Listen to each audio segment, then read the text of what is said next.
Boa tarde, me chamo Leonardo Rocha. Vou estar aqui apresentando o episódio do Onconovos.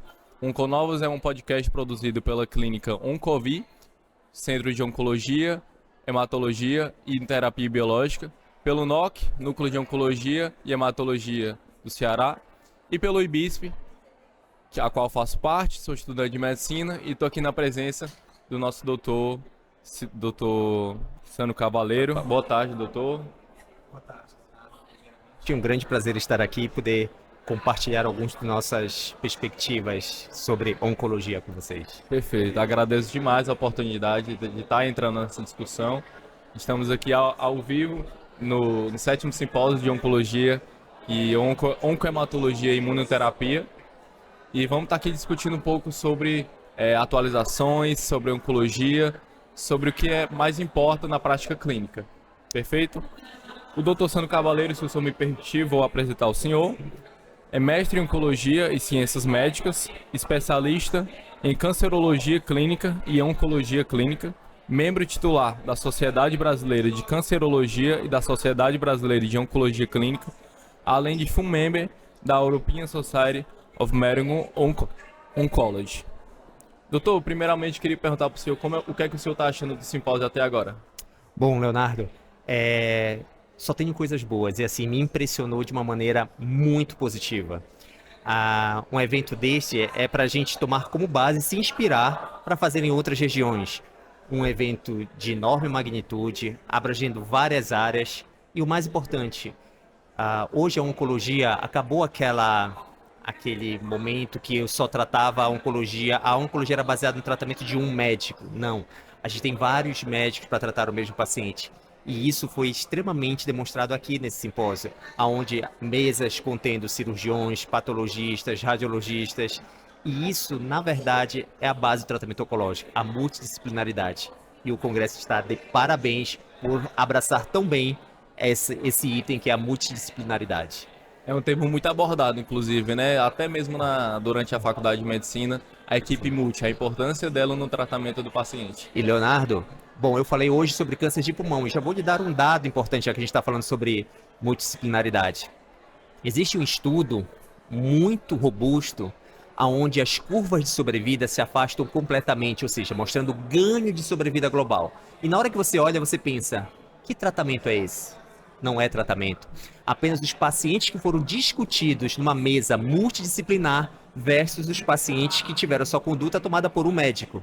Ou seja, só a gente sentar numa mesa e discutir com vários especialistas, eu dou ganho de sobrevida global. Os meus pacientes vivem mais apenas por estar discutindo o seu caso com uma equipe multidisciplinar. Doutor.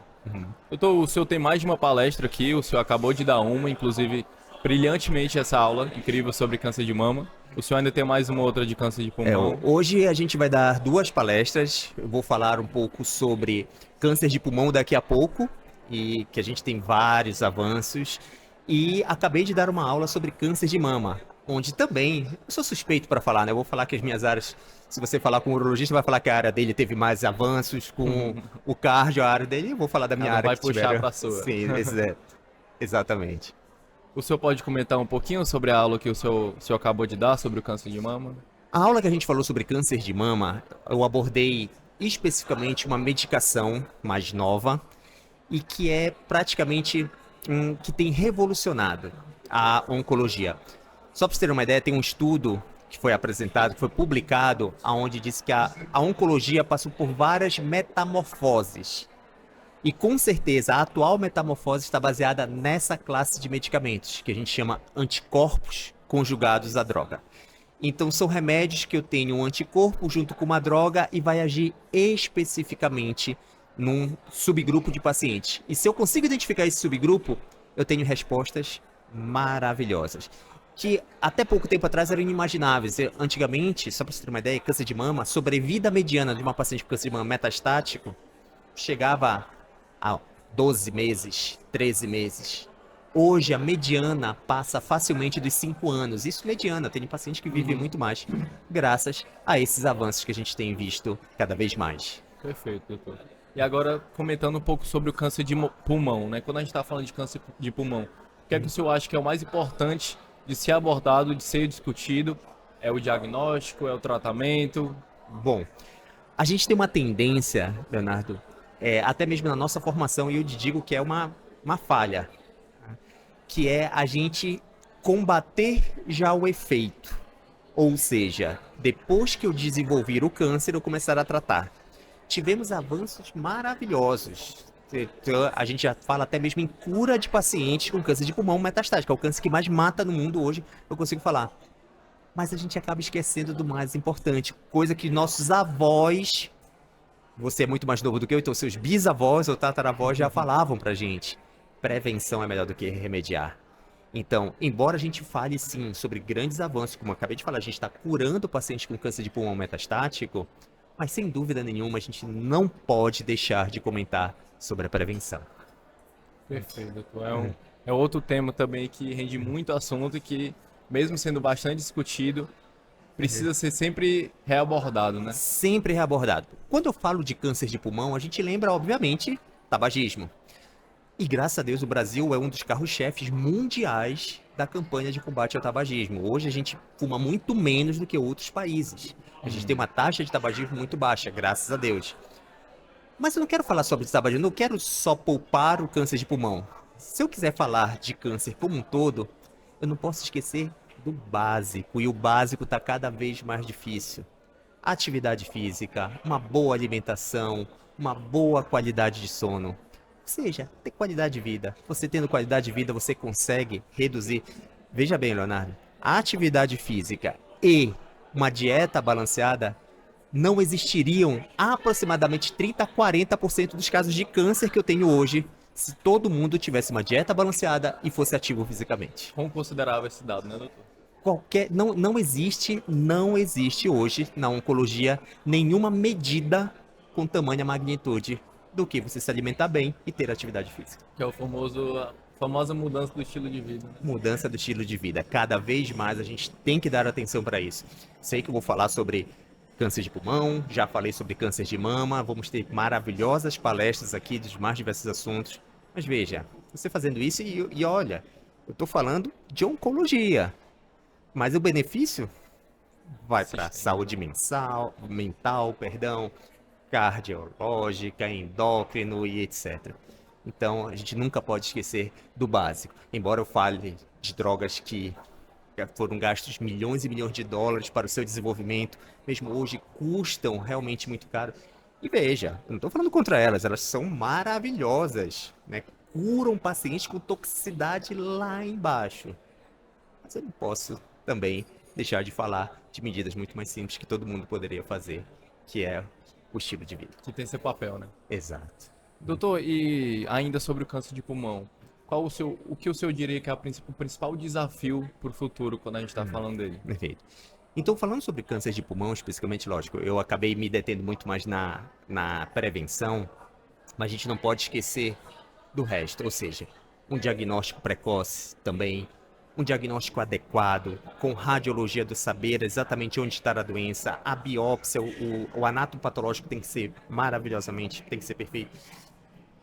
A equipe multidisciplinar, então vários desafios a gente tem em cada uma dessa que a gente chama de linha de tratamento. Na linha de tratamento do paciente, que vai desde o início, diagnóstico precoce, até os cuidados paliativos, digamos assim, eu tenho vários desafios em cada um deles. Então, dar um diagnóstico mais preciso, né, oferecer tratamento mais adequado, mas eu acho que hoje o grande desafio é, eu tenho drogas maravilhosas, maravilhosas, mas elas ainda não agem para todo mundo. E eu já consigo identificar um subgrupo de pacientes onde essas drogas vão agir de uma maneira muito, muito, muito eficaz. Mas mesmo nesse grupo tem uns pacientes que não vão se beneficiar. E eu sei que existem alguns pacientes que iriam se beneficiar, mas também não estão nesse subgrupo. Então o nosso grande desafio é cada vez mais a palavra que eu acho que é do momento, a medicina personalizada. É eu conseguir identificar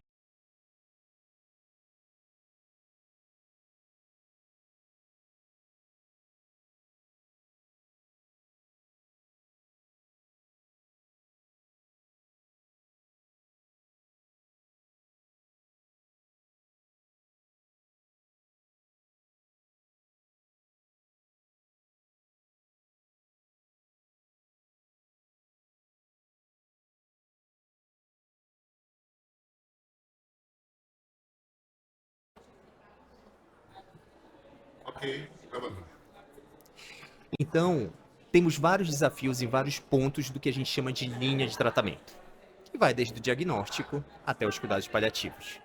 Mas eu acho que um grande desafio que a gente tem hoje é, eu tenho drogas maravilhosas, que agem de uma maneira, com uma eficácia nunca antes vistas num grupo de pacientes, no subgrupo. Só que não é para todo mundo ainda. Mesmo nesse subgrupo que eu estou indicando o tratamento, eu sei que tem pacientes que não vão se beneficiar. E, infelizmente, pacientes que se beneficiariam não estão incluídas nesse subgrupo. Então, a palavra do momento é o quê? Medicina personalizada. Em linhas gerais, o que é medicina personalizada? É oferecer o tratamento certo, na dose certa, no momento certo, para o paciente certo. Então é isso que eu tenho que ainda, esse é o nosso grande desafio.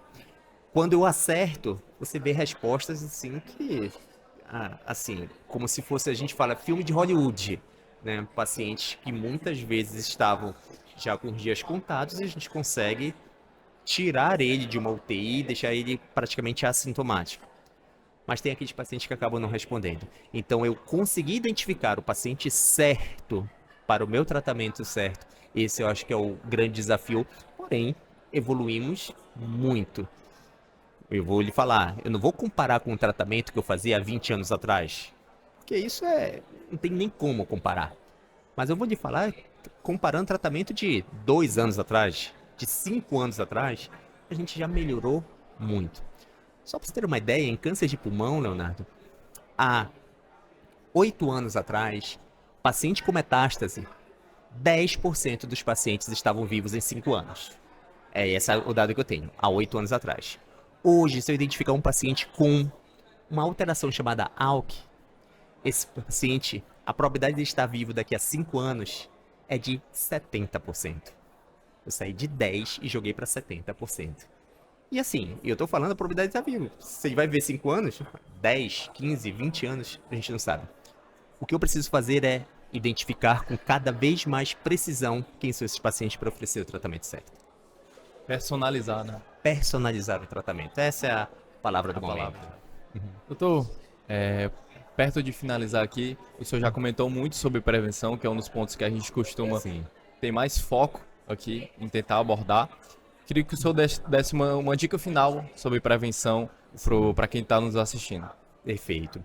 Quando a gente fala de prevenção, assisti até uma palestra no Congresso de Nutrição, no Congresso Europeu de Nutrição, tenho um grande amigo e mostrou que, mas era sobre perda de massa muscular, mas ele fez uma analogia que era fantástica, tá? Veja bem, é mais fácil eu tenho uma floresta e quero preservar a floresta, como ela tá. É mais fácil evitar a queimada ou deixar queimar e depois tentar replantar em cima daquilo tudo queimado? É muito mais difícil.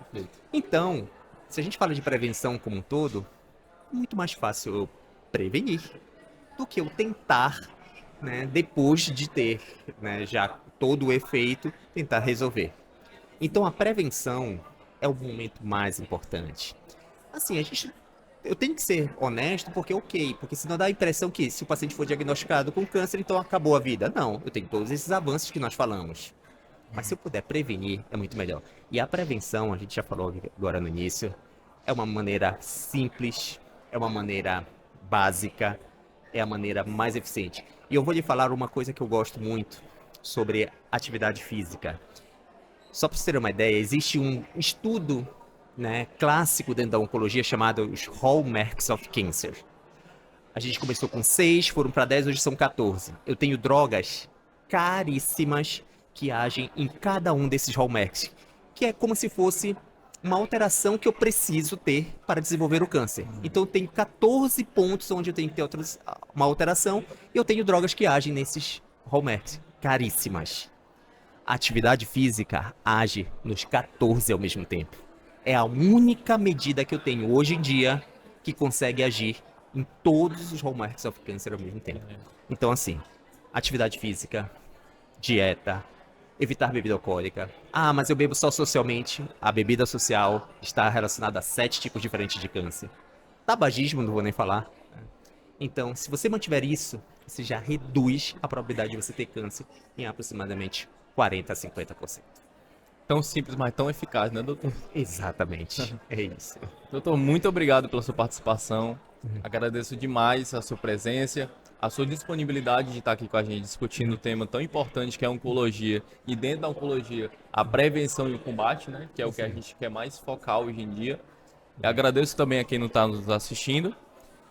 Queria, para encerrar, para quem quer saber mais sobre prevenção, combate ao câncer, seguir as nossas redes sociais, @NOHCE, NOC com E no final, @Clínica Oncovi e @IBISP Oficial.